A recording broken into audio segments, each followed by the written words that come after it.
Newest garage mod, 16,500 BTU Minisplit. We're going to put it up there on the wall. Let's get started here.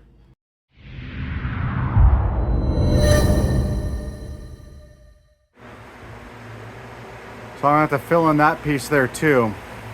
And you want 40 inches behind the mini split.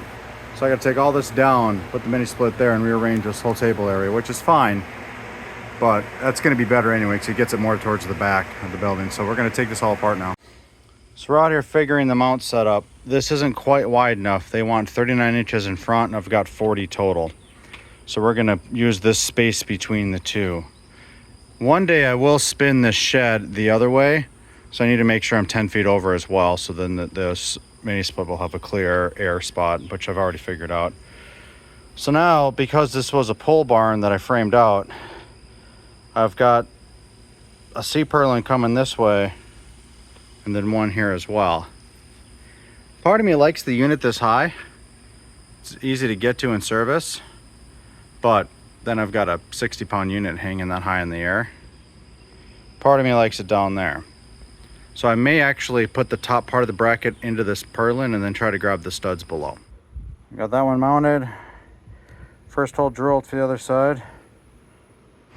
We ran 3 bolts to the inside for the other bracket because I don't have a stud there. I've got a stud over here. It's 24 inches and this is like 20 and a quarter. Okay, we got the unit out here. Now we're putting the spacers on and bolting it down to the bracket, following the instructions here. And then that'll be... All right, so we're mounted. Next up, we'll go inside, hang the inside unit, drill the hole, run the line. So here we've got the bracket mounted, and the next step is to figure out where to drill the hole to pass the items through. Okay, so we got the fittings torqued in there the best we can. And this is all wrapped up. I ran out of tape. This is just Gorilla tape. I'm almost out of drain anyway, so it probably makes a good point. This will get me outside, and then I can figure out what to do outside. So the next step is drill the hole and feed it through. Okay, we got a hole, and we're gonna let it set up. There's some silicone there holding that plate in place. Same over here. I gotta let that silicone set up, and I'll trim it a little bit tighter, and then we're gonna hang the unit. All right, we're mounted up. I'll clean it up still, but pretty much up. So now we're down the inside. Of course, I've got a covering for this. I really don't want to cut and flare these pipes. So I'm gonna take a minute here and see if I can coil them underneath. Because I know coiling them this way isn't a good idea, but I'm gonna see if I can coil them underneath and then come in. So we got the lines run. I got a cover for this. You want to coil them this way and not tuck behind. You want them laying flat and then bend. So now what we're gonna do is we're gonna pull a vacuum. All right, everything should be hooked up. So now we're gonna pull a vacuum for about 15 minutes. We wanna make sure this side's open. And this side's of course closed. We got oil there. Whoa. I always forget to pull this cap off.